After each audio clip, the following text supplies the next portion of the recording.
think we are getting there. I'm just waiting for YouTube guys to confirm if you're watching this on the recording, which most of you actually are on the recording anyway, but just waiting for YouTube to confirm for me. Yeah, that's all good. It's all working. So welcome. Hello everyone to episode 40. So that's our 40th episode today, which is good. And we had a very brief chat. It's probably going to be a shorter episode because Amanda got a call in a second as well after this. And it will give me some time to go to the gym as well afterwards before my next call, which is a good thing.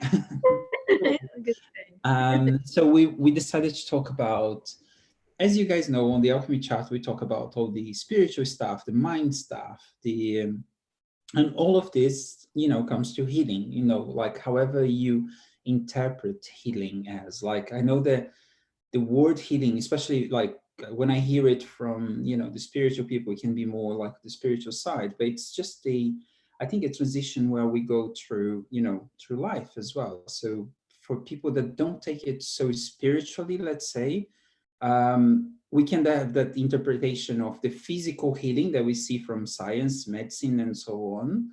But then there is that process. It's almost like a word that I use a lot is like processing, is like transforming.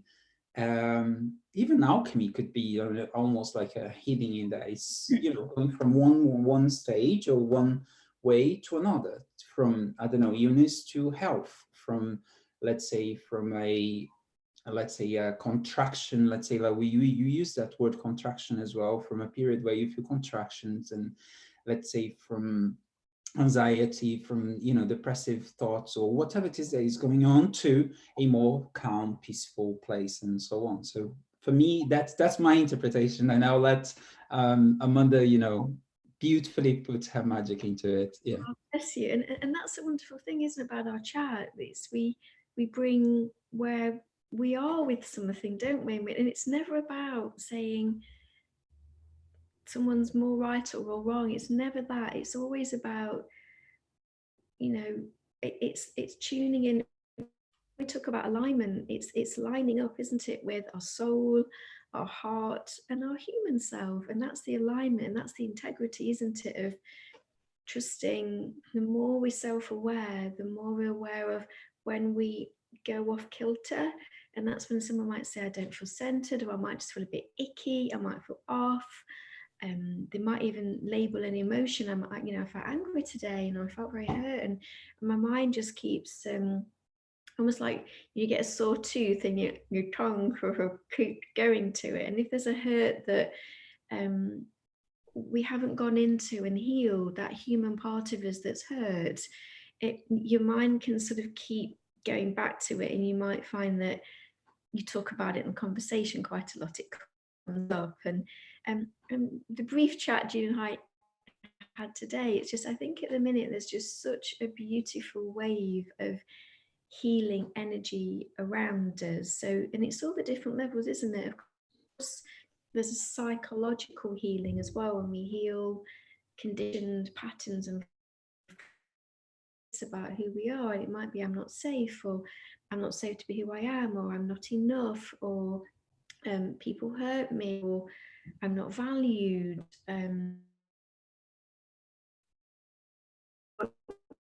That chance to, where am I? What am I feeling? And it's that going deeper, isn't it? Remembering that if there is something whirling around in our head, we can't really heal it from there. It's remembering to go deeper and accessing that stillness and that space, and it feels like loving presence. And we're not saying that whatever the emotion is going to go, or whether it's a traumatic event or just something that my mind's just whirling. I just feel anxious and I kind of don't know why. And anxiety is just really when we feel we've done something wrong or we're not safe. And it's being able to say, hey, do you know what? I really care about myself now. And whether you learn to do it on your own by listening to different teachers, and there's all sorts of amazing information out there on YouTube, working with somebody, but it's knowing, isn't it? You're safe and you can do this and you're not on your own. And when we can access that, and I, very honest now, I say for me, it is divinity when I access my soul and my heart, and I access divine presence, and then I know that whatever comes in to help me is directly in the light. So, and I trust that now, because if ever an energies come in, if there's a consciousness, and sometimes that little human self, because it's worrying, sometimes that safe place is a really good place. Say, hey sweetheart, where would you like to go? That's when we talk about the safe place, where you can say to that human self, whether it feels like a child or even you now, is there somewhere that you'd like to go? And it could be a woodland, or a building, or a room, a big chair. You could be surrounded by things that make you feel safe and protected, and then you can sort of go within and access that deeper place. And I know whenever energies come in, I know they're always in the light, because they're always loving, they're always kind, they're always uplifting. Even if they sort of tease me a bit, it's always nicely done. I never interact with anything that I come away thinking, oh God, that made me feel worse. No, even if things are coming up within me that, when we talk about our shadow self, our unconscious self, they're just parts of us that have really forgotten the light and love and wholeness and creativity and joy that we are. So all parts of us are ready to be honored. And even if there's parts of us that say, you abandoned me, you weren't there, we say, hey God, I'm so sorry. I'm so sorry. I couldn't be here before now. I wasn't there yet. I wasn't ready yet.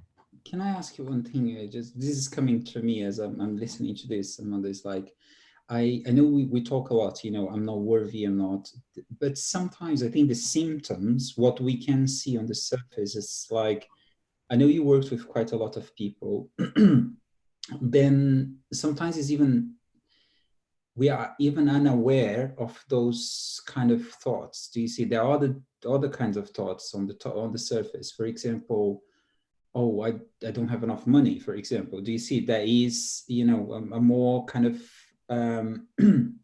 aware thought, or like, oh, I'm not, like, there is a sensation of I'm not safe. Do you see what I mean?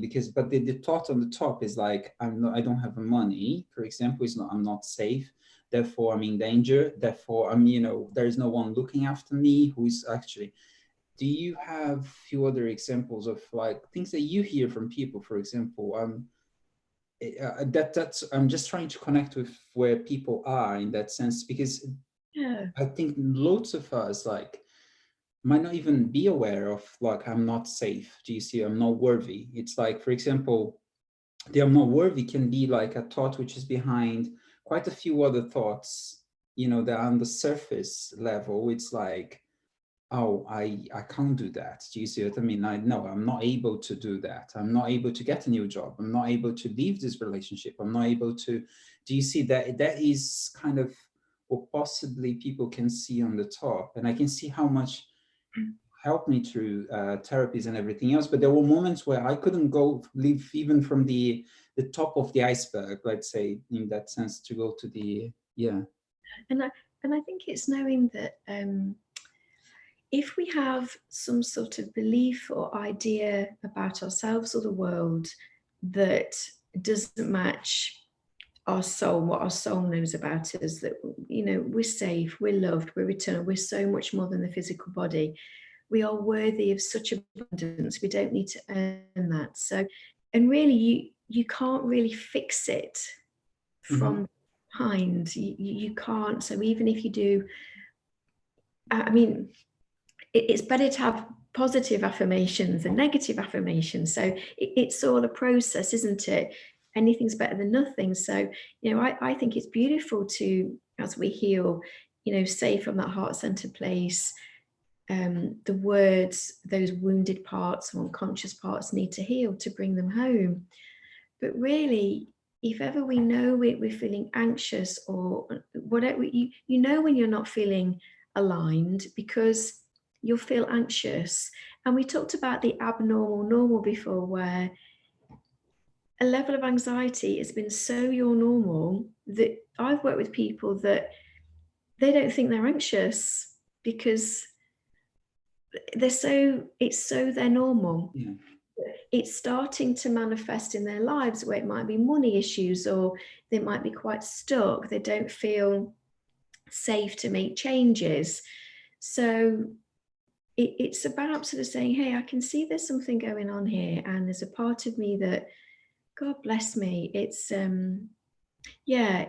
think it needs some help. We need to look at this. We need to be with it, and that's where your feelings come in your bodies, because those feelings are there to guide you. So, if someone says, well, if I'm feeling fear, then there must be something to be fearful of. Well, that's why I really love when you, whether myself or working with people, you take those breaths and you say, gosh, to that, because obviously the body doesn't know what is a lion jumping out of a cupboard at you, or what is you thinking about a lion jumping out the cupboard from you. And that's what a lot of our anxieties are. They are thoughts, ideas in our heads, and past traumas and past wounds. And when you can take those breaths and say, actually, I'm just going to reassure you, we're physically safe in this moment. There is no line, you're safe in this moment. And then we can say to that part, hey, honey, I can really feel that you're not feeling safe. So it can be that you might want to say to that human part that's having the painful experience, because it's forgotten who it is, and it's temporarily thinking it isn't safe, and it's not good enough, and it isn't worthy.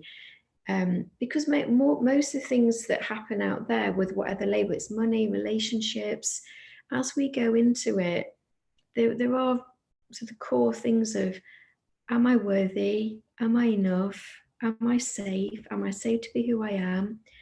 Am I safe to be my light and power in this world? That's a common one, and you wouldn't think it is, because if someone's living in ego where, I'm the one that needs to be in control, and, if someone's in their light, that person isn't controllable, and they might not feed that person's ego. So I've worked with a lot of people who have been scared about being their light and power in the world, because they've had a lot of negative reactions from people, because people have said, well, I don't like you now because you're not feeding my ego. I mean, they've not said that because they don't know it's their ego, but they're saying, well, you're not giving my ego what it needs now. You're not controllable anymore, and I don't like you, and I need you to love me like my mum, dad, brother, sister, auntie, uncle, grandma never did. So you're not doing that now, and and all these things that I manipulate you with, oh my God, they don't seem to be working. So God, I don't like you. You make me feel bad. And really, so whatever it is, it's when we can reassure whatever false idea is taken on, that is the opposite of who we really are. And then you go deeper. Once that little part of ourselves that's whatever it is it's thinking that isn't true, we can say, hey, sweetheart, it's okay. We're safe. I just want to reassure you.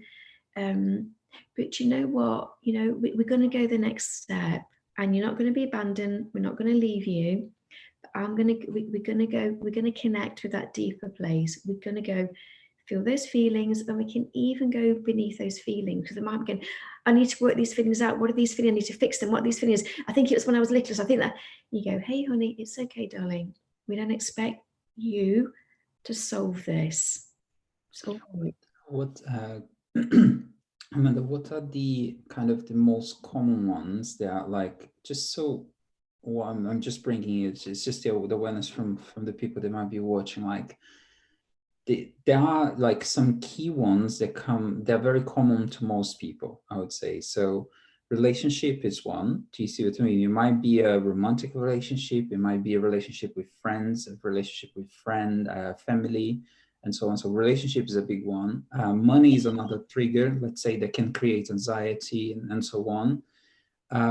Is there any others that you can see that kind of, can be like that?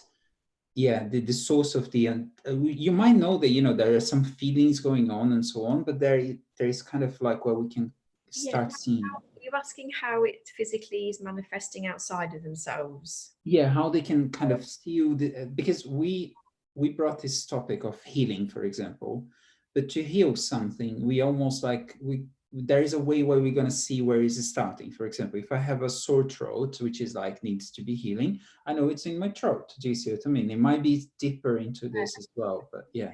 I think you have to be sort of quite gentle with this, because sometimes you just don't know. Yeah. Sometimes someone might just say, I just feel off, and I really don't know. I got that. Do you see what I mean? That's that is possible, and I've been there and everything. But there's also the ones that they can see they are having some pain around. I mean, what perceives to be in their head. Do you see the relationship, the money, or I'm just looking at what are the kind of common ones that you've seen on your journey. Relationships, I'd say, is a really common one. Yeah. Work, career, it could be any idea about the kind of work they're doing. Mm-hmm. Am I doing the right job? Money. Mm-hmm. It could be, sort of depression about, I just really, no matter what I do, I always feel a bit down. So really that can be manifesting, I have no enthusiasm for anything. So it could be relationships, it can be work. So really it's if any part of ourselves is trying to find that fulfillment, that wholeness, that love, that safety, and it's been told it can find itself in this particular area outside of itself. So let's say it's work. Someone might say, God, I was really told as a child that if I work really hard and I get this job, wow, you're just going to be so fulfilled and so satisfied. But the physical world's limited. So with any job that you do, and I love my job, but I have to accept that within that, if I purely stay in the goal of, if I work with somebody, they have to be healed, because then that makes me feel whole as a person, and I've earned my worthiness, and they'll like me now. That's what could be a really great intention for a job. That's not going to work, is it? Because so it can be any area outside of ourselves that we think, or we've been told that is going to be our source of abundance, our source of love, our source of wholeness, our source of satisfaction, our source of power, our source of, joy, our source of bliss. So yeah, it can manifest. An addictions are common, where someone will say, my life's really great, but I binge eat. You're like, okay, because often if there's often a safety thing in it as well. So that's sometimes why people don't know when there's self-sabotaging going on, because it's a pattern that really thinks I'm keeping you safe. So there might be something, it's saying we don't want to look at, because that's quite uncomfortable. So say somebody's actually quite bored when they get home from work, or they're not in a happy relationship when they get home, or it's like that's too big for me to look at the minute. So the body kind of goes, well, okay, well, what can we do? So you don't have to go into that, because that feels too big of, I'm not happy in my marriage, so oh God, I've come home, that feels too big. So quick fix. The chocolate. I'm gonna eat some chocolate. It's released endorphins, dopamine, oxytocin, serotonin, the reward hormones, and hey, I feel okay now. So, but really there's a part that's saying, yeah, there's something within here that'd be really beautiful to look at and heal. So it can be that, yes, whatever's manifesting out there, outside of you, whatever it is. But I would say relationships are a common one, and not just romantic relationships, family, friends, work colleagues. Yeah, I would say relationships are one of the biggest, I'd say, challenges and source of suffering, but they're the ones that, when we go to the deeper level, they're the ones that are always there to, take us through whatever is forgotten what it is, and it's not easy. And I've learned to really respect that, not only within myself but within others, that, you know, it's being ready to go into that pain. But I think when you know that you're not just doing it in your head, because it is impossible, you can't. And then that's why people get stuck, because they say, well, I went into the feeling, but I got stuck in my head, it didn't go away, it just got worse and worse, I then had a panic attack. And you say, yeah, that's why, sweetheart. So when you go into the feeling, it's when you've now entered a space that's so much more than the feeling, whatever it is, or the thoughts. You've brought in something.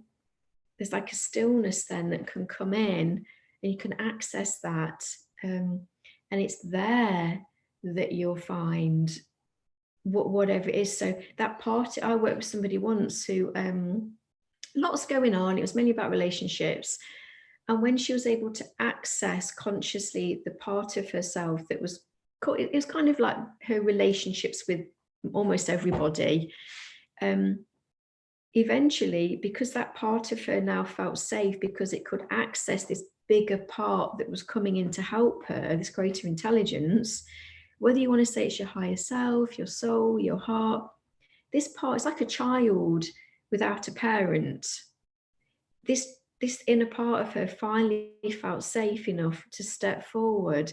And we said, hey, honey, hand this over to us and we're going to sort this out. You don't have to do this on your own. And for this particular person, what she saw was a tin man. And we spoke to this tin man and, hey, who are you? And what's happening? And it was like that part of her was how it was itself. And we worked with that. And then as we got to talk to this tin man, all sorts of clarity and clearness started coming up about how these things were manifesting externally. And there was a real fear around letting go of these patterns in her life, because they said they keep me safe.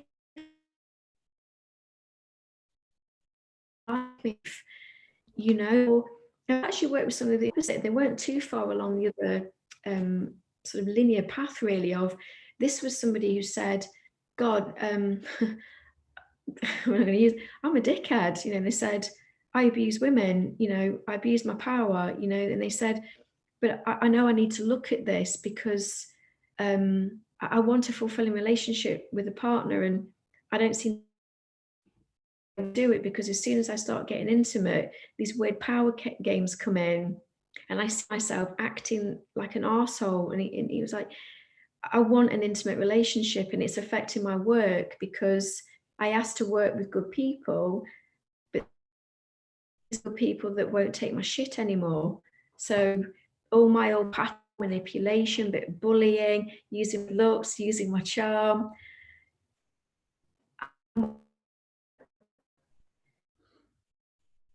work with anymore. So I think if we're still live or not, we lost you. But I think it's that thing where he was able to get to that place where he would say, yeah, I love you too. I'm not sure if we're still live or not. I don't know. Yeah, I'm not sure what happened there. I got you back. I just lost you there for a second. I think it was the internet going. Yeah, so. I'm not sure. I feel I want to kind of like, I know we get to go soon as well, but I think we tapped in something really interesting here, and then we can explore this, you know, deeper into the next episodes as well for people. But I feel it was great to see this, Amanda, and thank you so much for being open. Like when I ask you, and then, you know, kind of like pointing into direction and so on. But I feel, yes, we start with the idea of healing into the at the beginning of this, you know, episode. But I know we use a language that I understand when you're talking now, for example, and some people might understand outside, and it's so familiar to you. But for someone that is watching this, sometimes it's like unconscious thoughts, you know, patterns, and like quite a few languages, I would say. We can help them and then translate this in a way that, you know, feels easier for them to, oh, this is what's going on in my life. This is what's GC. And I think in the future episodes that we're going to create, I think we can go deeper into those things as well. Like, for example, getting from the symptoms of what's going on outside, and even the desire of solving the outside, as you said, like, I would love to have more joy, more bliss. I would like to come out of boredom. Do you see what I mean? I would like to feel safe with money, my relationship, and so on. And I love how you brought some ideas, for example, and that because we are unaware of what's going on kind of deeper, we tend to go for triggering some patterns. So like, I feel unsafe.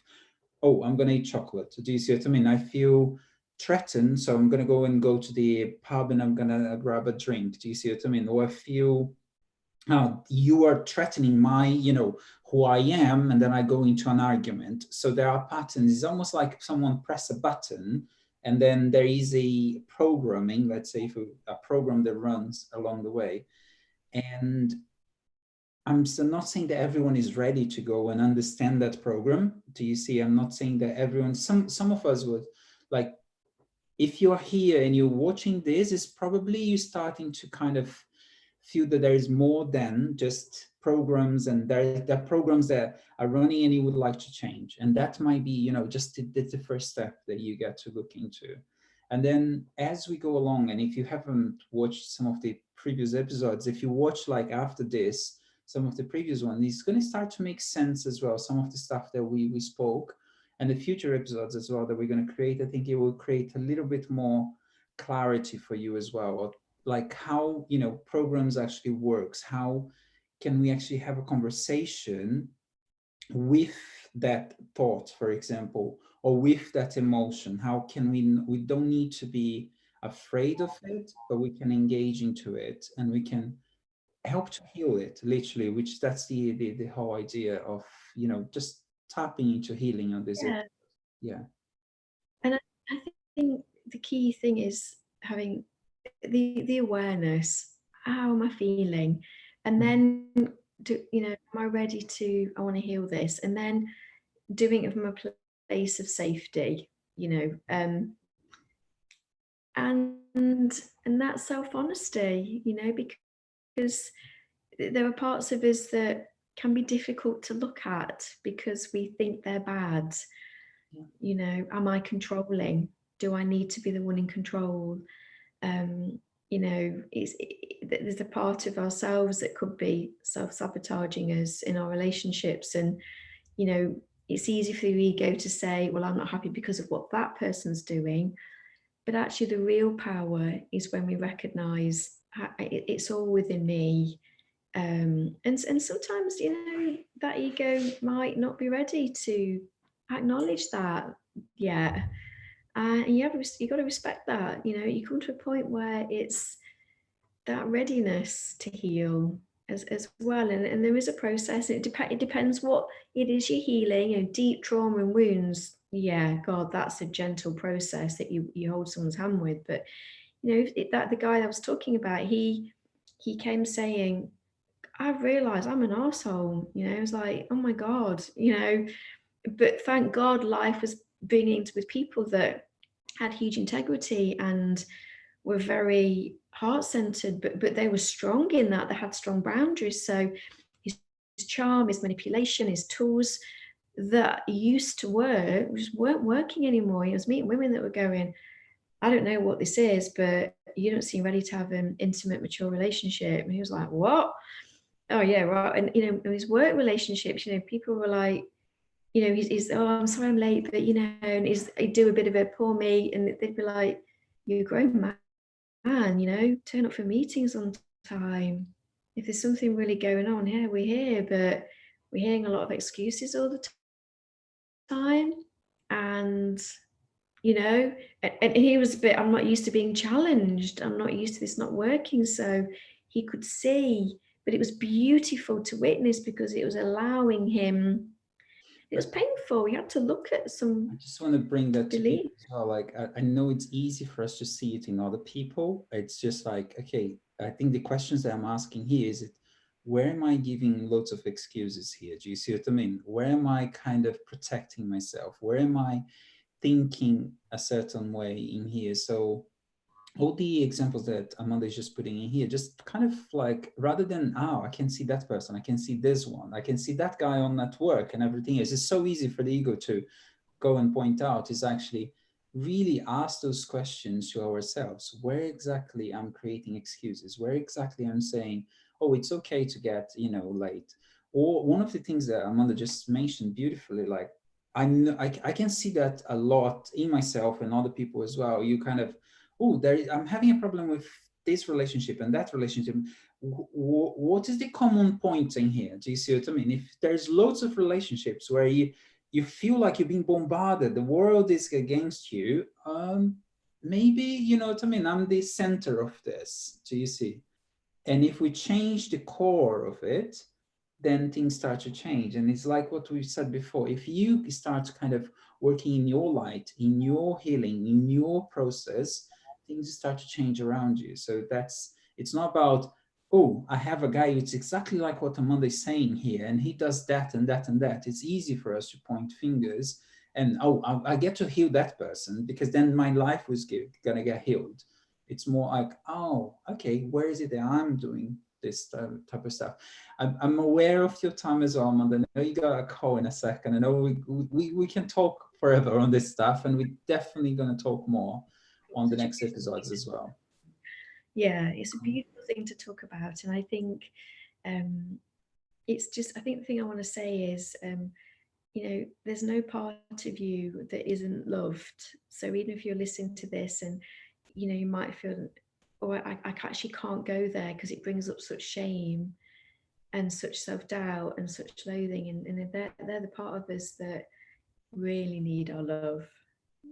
So even if you think, oh yeah, I think I'm someone that makes excuses and I feel really bad now, say to that part, hey, it's okay, sweetheart, I don't know why this is happening, but let's look at this together, let's do this.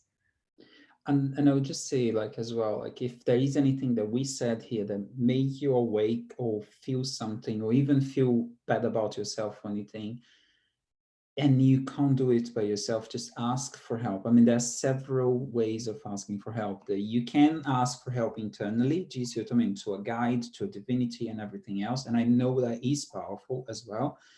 But if you need some external help as well, so ask, maybe for a therapist, for a friend, and so on. Do you see?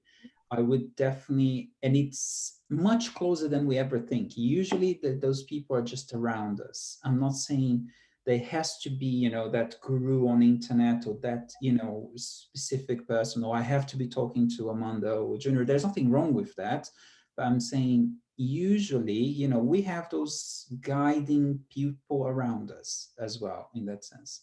And if you can't find it, if you can't look at it, just ask internally, may you help me to see this? Yeah, and I think it's Help me to see it. saying, there's something here, and I can't fix this on my own, so I'm just asking, can I have some help with this? And whoever it is that you end up talking to, it's somebody that you feel safe with, it's somebody that you can process it with. They're just going to be in that space with you, they can let you talk, they're not going to need to fix you, and you can just let all this emotion out. They're just sit and almost hold your hair back, as you emotionally bath. That's what Matt Kahn talks about. I love Matt Kahn.